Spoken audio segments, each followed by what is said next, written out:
great football game this past Saturday. As I said after the game, I was proud of the guys for the effort and all the things that they brought forth, the resiliency during the game. At the same time, we made key mistakes on all three phases that didn't allow us to win the game. So we started this morning working to correct those, try to get better for UCLA.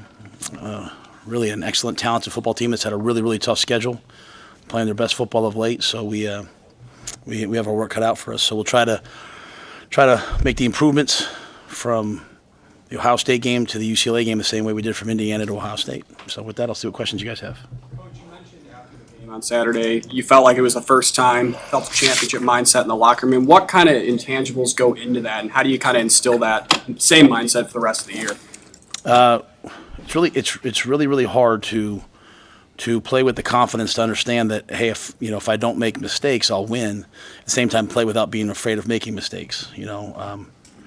So you have to have this fearless part of you that runs right up to the edge, and you're willing to go over the edge. You're willing to put yourself at risk and be vulnerable to failure. That's the only way to actually be successful. And so saw a bunch of guys that just wanted to go back out and keep playing. And when I said that, there's been lots of times I've seen glimpses of it. I just saw a whole team united in that moment. So I think it came from the players, and to them it's a real credit.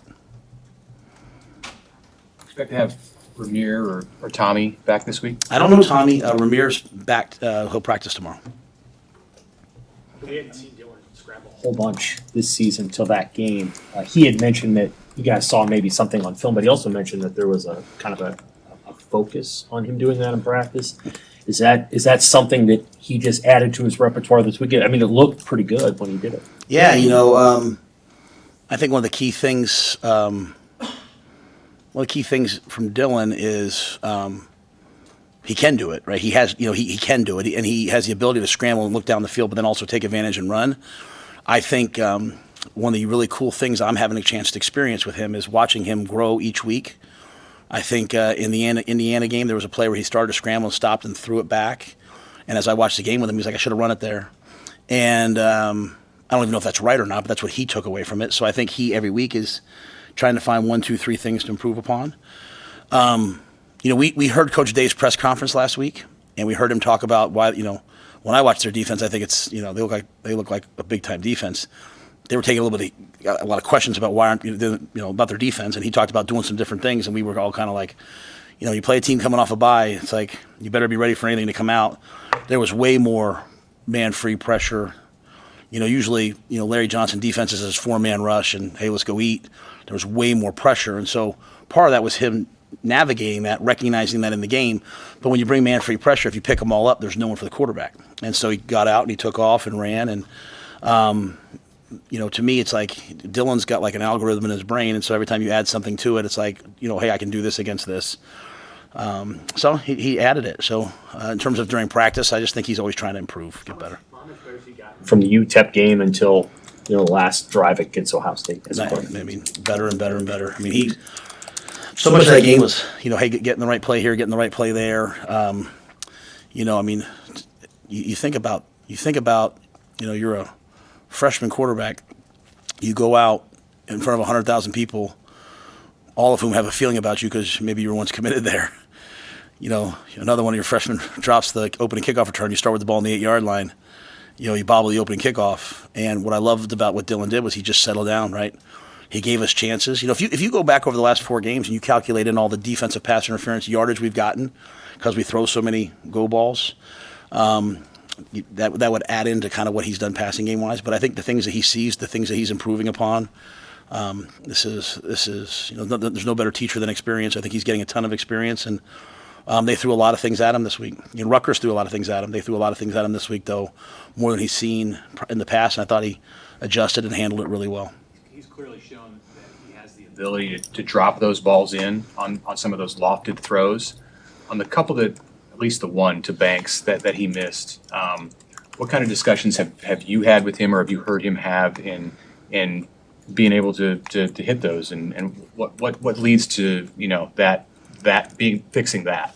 Yeah, I think when you look at that, you're talking about the play, the wheel route down the sideline, the rub route down the sideline. I think that was a play, and he could probably speak to it better tomorrow. I think that was a play where, they're bringing all that pressure, like they're bearing down on you. The Wolves are at the door, because he came out, he saw 3-over-3 man, he recognized the leverage, he checked to that. That wasn't a call. That's an option he has. He checked to it, and I think he just sped up and said, "Hey, I got it," and let it rip, and so just missed the throw. So part of this teaching is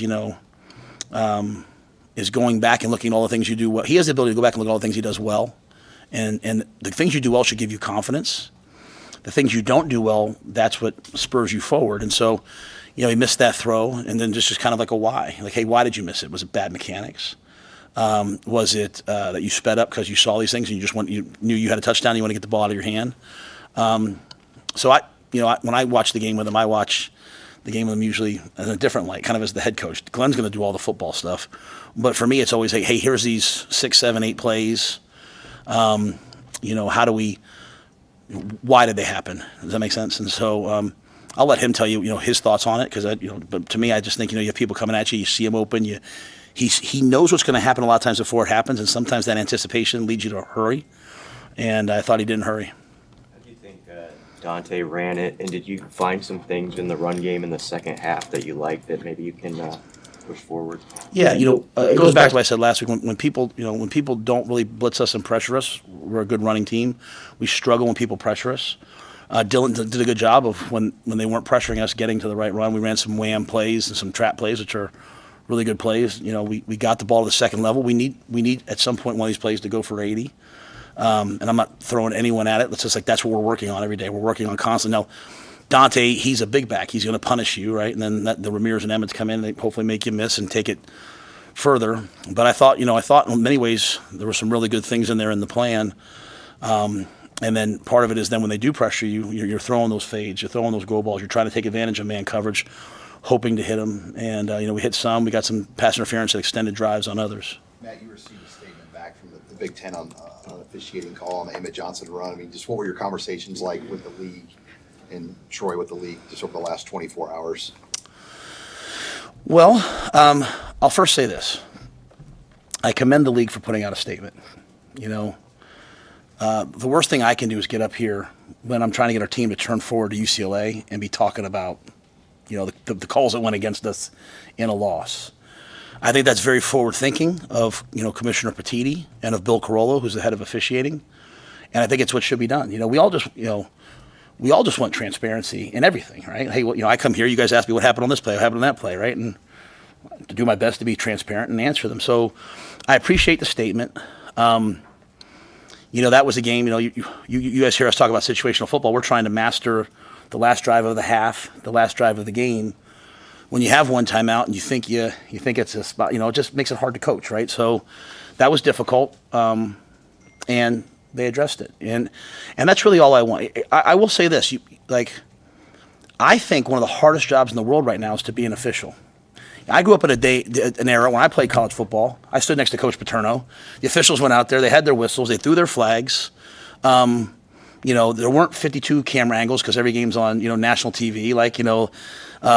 There weren't, they threw the flag and you live with it, right? And, Coach Paterno would yell at the officials and, just kind of that's how football was. And now, now you in a world where, now we have instant replay. And the first instant replay was, to overturn the egregious stuff. And now it's more now we can fix things. Like last week there was 3 seconds on the clock and all of a sudden, now there was 6 seconds against Indiana. So now as an official, when I'm calling the game on controversial calls as if, well, what happens if it does get overturned? So they go with, if it's close to being a fumble, they think the guy's down. They might, they're kind of instructed to call it a fumble so that the play continues and then replay can overturn it. But replay, if it's close, will go with the call that stood, which even though that might not be what the official thought. So the amount of things that must be in those guys' heads, God bless them, and then there are 100,000 people, and they're running backwards trying to say, is it DPI, is it OPI, right? Now, it used to be the officials have to go over and talk to each other. Now they have a microphone, and they're talking to each other during the game, and they're confirming things, and it just, I feel for them, so I'm never going to get up here and complain about judgment calls. That's not my thing. I've been upset,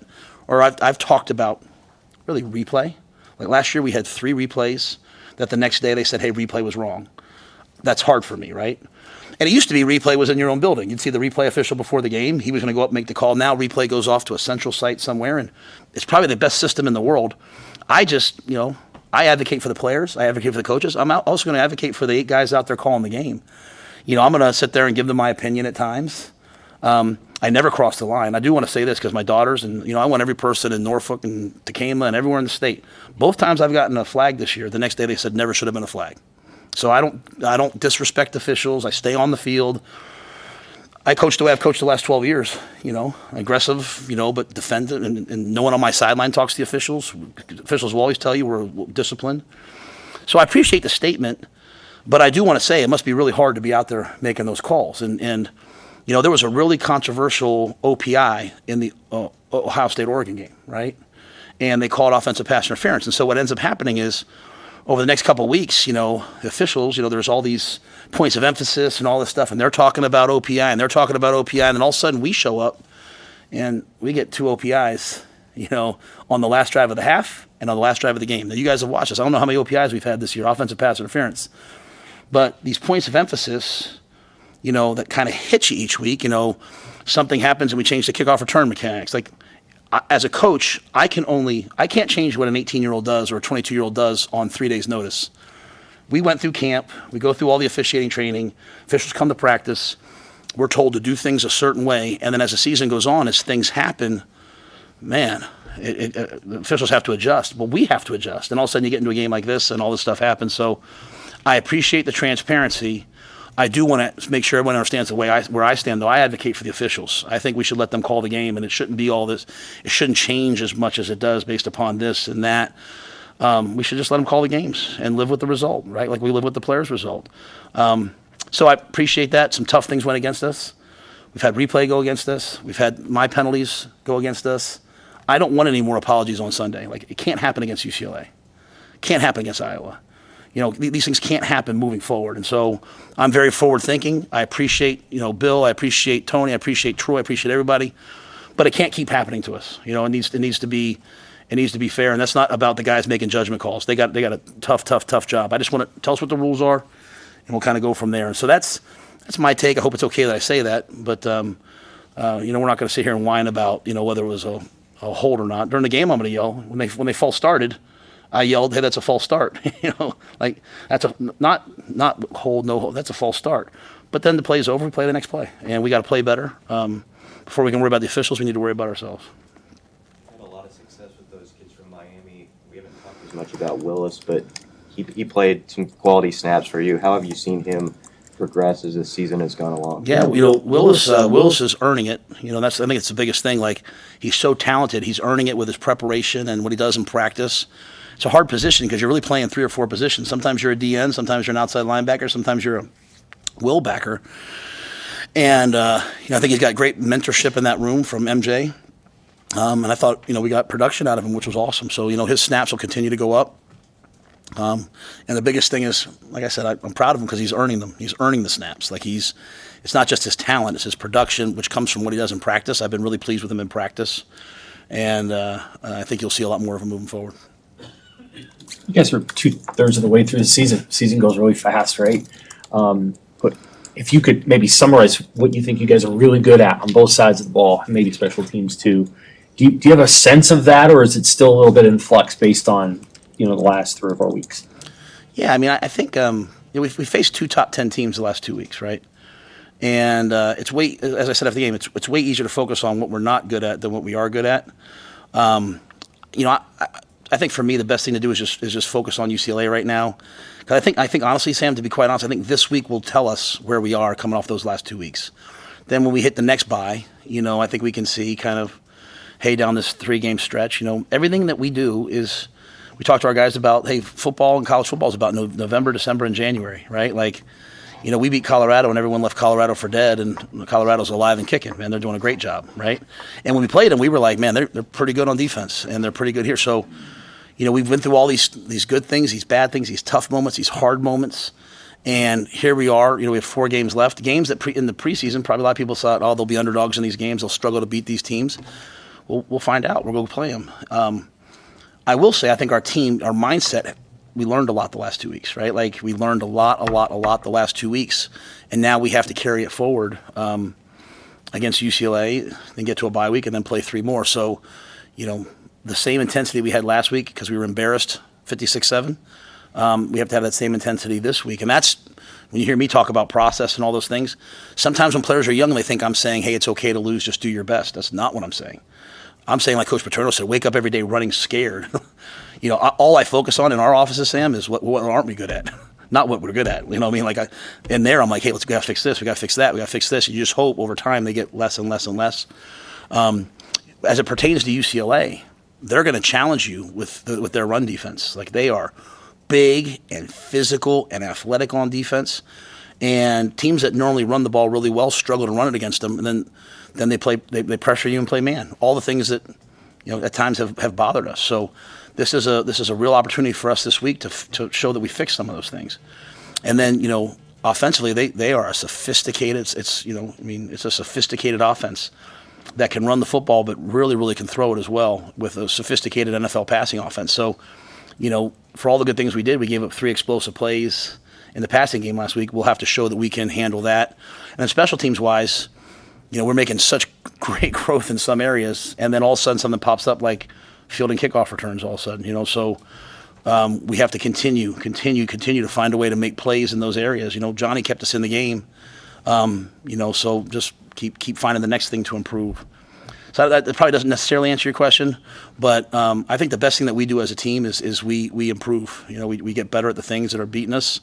The guys came in today like very focused on what didn't we do as opposed to what did we do. Loaded question, but how much better do you have to get in this screen game?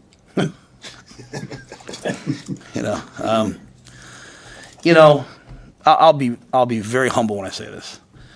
I completely understand why people are frustrated, right? Completely, At the same time, what I would say is you go block that front without throwing a couple screens and tell me, okay? I mean, they're dominant, absolutely dominant. There's some kids that feel really bad on our team because they see the heat that Sat's taking or I'm taking or whoever, and they know that they had a missed assignment. If they had blocked the man-to-man defender, the ball would have gone for about 50. So, that being said, you have some things built in like, hey, we're running this play. If they bring 0 blitz, we're throwing a screen. That's what kind of most people do, and they threw the screen, and we just didn't make the block or whatever. So we look at everything like we have to be better as coaches. Like it always starts with us. There's one thing you're not allowed to do in our building. You can never say the players weren't good enough. You can never say, oh, so-and-so, he's not good enough. So, yeah, it wasn't good enough. The screen game wasn't good enough, To have 2 on the final drive, I can understand why people would be frustrated about that. We came out and threw the go ball to Jamal and got the offense. He caught it. And we have the ball on the 45-yard line. We got the offensive pass interference. We came out. We threw the backside in cut versus cover 2. The targeting play. We get the ball. They came out. They played man. We went to the screen. So I wish we could go back on those things. But yeah, I mean the screen game hasn't been terrible for us, but it was not very good for us in that game. And it's just one of those things come out of the game as coaches, and you're like, hey, we really thought going into that game we were going to need to be able to screen them because of their pass rush. Even plays like like we were putting Wood in motion and running as fast as we could and blocking their DN and handing the Bonner and handing the ball off. He missed one in a crucial time, but yet they weren't quite running up the field and rushing us as much as they were because they had to play the screens. They had to so much of football to me is complementary. There's things I really regret from that game. Some of the play calls we called, some of the defenses we called, but that's ball, man. So I don't know if that answers the question, but it wasn't good enough. It hurt us in crucial situations. We got to be better. We went into it with a plan, thinking we needed to be able to do that, and in the key moments at the end of the game, it didn't work out. How much do you make a big deal about 6 wins? I mean, you guys had cracks at it last year. You had some cracks against top 10 teams this year. Do you make it a point of emphasis? Yeah. And figure out what it means. Yeah, no, I really, I believe everything happens to you for a reason. We were 5-3 last year, and we were playing Michigan State, and we lost. Then we lost the rest of them, right? And so we were chasing something. To me, we went out to Indiana. We were 5-1. I felt like the guys were maybe chasing something a little bit. That's why I said I didn't do a good enough job of having them in the right mindset. Indiana got after us. We came back last week. We were playing to play. Like we were freed up to hey, we got we gotta redeem our name. You know, we got to play for pride and play with heart and character, and that's what you saw. So I won't talk about anything other than that this week. You know, you learned what it looks like against Ohio State.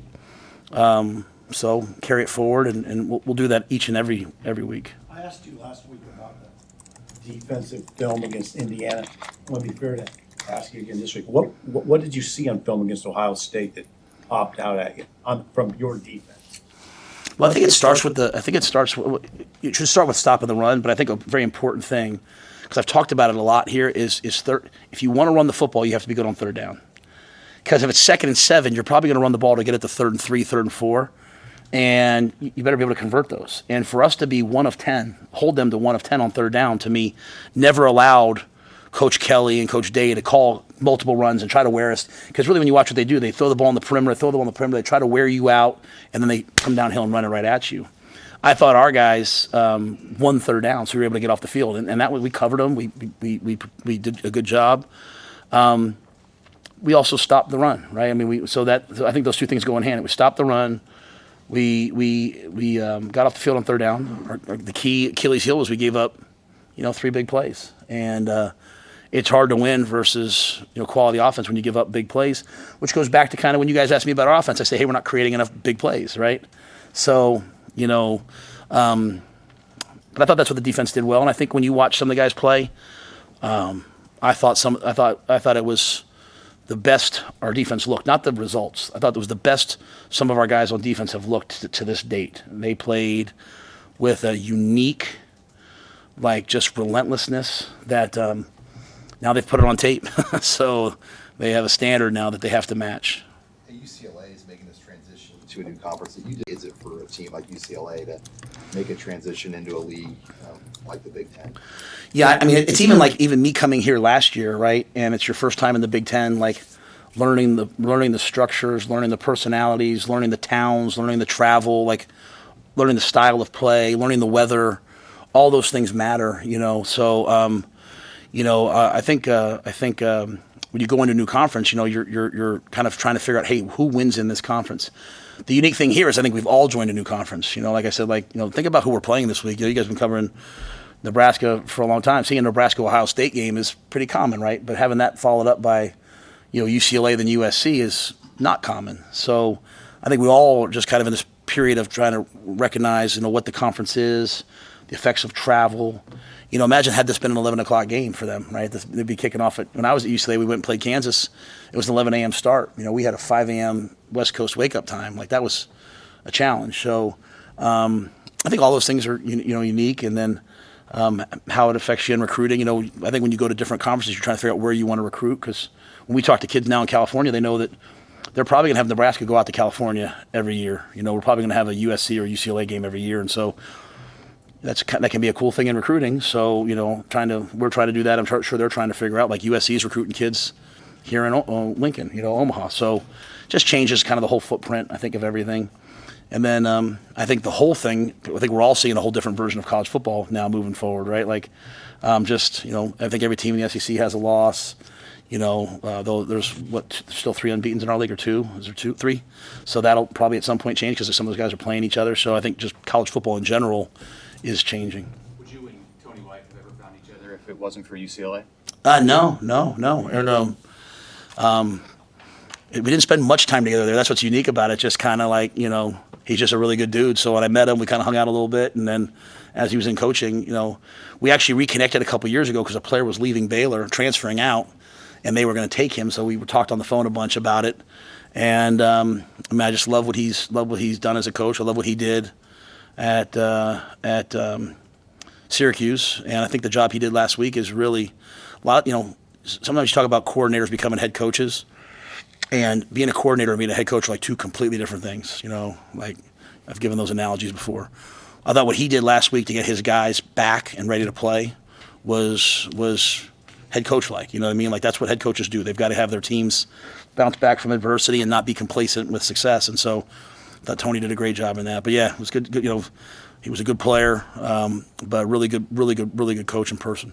With back-to-back road games in the bye weekend there too, it's going to be almost a month in between home games. Has it seemed like that long for you and the team? Yeah, no doubt, it definitely has. yeah, as I told you guys once before, when we're on the road, I tell you how much I love being on the road. When we're at home, but like even like last game, like like my kids didn't get to see it. My daughters weren't there; they were at Husker volleyball. I like being here. I like our fans. I like our families. And at the end of that game, you go back in that game, we have 3 or 4 snap issues in that game that hurt us in crucial moments.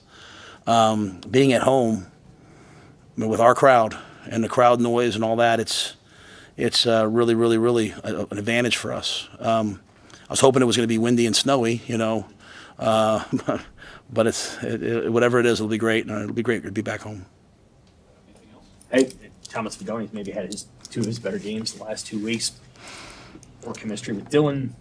He's getting open. What do you? Yeah, that's a great question. It kind of came to us like it came to me and they came to Sat like maybe 3-4 weeks ago and was like, what do I need to do? And he blocks. He's a complete tight end, but he wanted to catch the ball more. And I think when you see what he's done in the last couple weeks, and we talked a lot about just focusing on like some certain aspects of route running, and then I think Sat's done a really good job of being like, hey, what's he great at? And it's just got such great long speed, getting him down the field, but he also can run out of breaks. And so, he won in man last week, on the hook route against Indiana on 3rd and 8 on the goal line, right? And I think it's been showing up in practice. So I think Dylan has a lot of confidence in him. That route, that was man. That route last week was man. He won in man. He ran an option route, saw zone, sat it down. So I just think he's a relentless guy in terms of wanting to be great. He's always, always, always seeking to improve. And I think giving him a couple specific things like, hey, let's work on this. Then he's done that. I think Dylan feels it. I think the coaches feel it, and so now they're always trying to get him, involved. And the thing is when you start catching the football as a tight end, they start trying to take you away. And so he ran through that contact last week and made a great play. And hopefully we can get him a couple more things. And then Lloyd, I know that maybe the numbers aren't quite there yet, but you guys are using him in some different situations. How have you seen him progress in his sophomore year? Yeah, I think Jalen's an excellent receiver. Had the hamstring in the summer and in fall camp. Missed some time. I think he's really got a good connection now. You go back to that play even on the goal line. Like when to put the ball in his hands. And he gets hit at the 4. He drags it down to the 1.5 yard line. I think you'll see him just continue to emerge. I don't not say develop, emerge. Get more and more and more opportunities. We have some guys on the scout team that are Malachi and Quinn Clark and Isaiah McMorris, and those guys they're developing. This is the kind of year we have to take advantage. We lost Barrett Liebentritt for the year. Starting fullback, who's been such a key part of our short yardage and goal line game. So we had to go over on the touchdown. Unfortunately, on the one we got stopped, but also on the one we scored. Elijah Judy and Ty Robinson had to step out there and play fullback for us. So this is a time of year where guys, we took Caleb Benning on the road this week. We took Braylon Pruitt on the road this week. We took Donovan Jones, guys who we feel like are really emerging. Amari Sanders. This is the time where some of those guys, their 4-game red shirts are kind of available to you now, and so you might see some of those guys stepping into some roles. What's the injury for Barrett? He broke a bone in his back. Yeah, really almost one of the best blocks I think I've ever seen. And he's been a key part of what we do, and so he'll be out. I think it's like 6 to 8 weeks. So it's not like life. I mean, he'll be fine, but he'll miss the season. And what was the response from the team to your philosophical comments after the game? Yeah, I didn't talk to them about that. No, I didn't know if they. No, I haven't talked. Yeah, no, yeah. I mean, I have a really, I think, close relationship with most of the guys, and most of my conversations with them are kind of like one-on-one, and I didn't really bring that up. More like, my question. I will share this with you. My question to all the guys has been, well, what did you learn this past week? And I think a lot of them learned that, hey, we belong. We can play with anybody when we do X, Y, and Z. And then my second question is like, well, then what happened 2 weeks ago? And I think the one thing we're learning is, and it's what I know. A lot of things I take. I know I've said this all. Don't play the logos. Indiana's an elite team, and Ohio State. When we knew it was Ohio State, we had a chance to play them, right? So don't play the logo, and just go play the guys. And I know while guys know that, sometimes they have to go through this to gain the confidence to recognize that, like, hey, I played really well against Ohio State. I'm a good player. I should carry that forward. So I I don't know about you guys. You guys have kids. I don't know if you tell your kids. I don't know how often they listen to you. My son's a freshman. I don't know how often he listens to me. Sometimes young people have to do it themselves before they decide, okay, this is true. And so we're in that stage, and we didn't panic after Indiana. We're not going to panic now. We're going to try to go beat UCLA this week, 1-0. So take the Lobos off. You played them both back-to-back weeks. Which team do you find more challenging? You can't get me to answer that one. That's a heck of a try.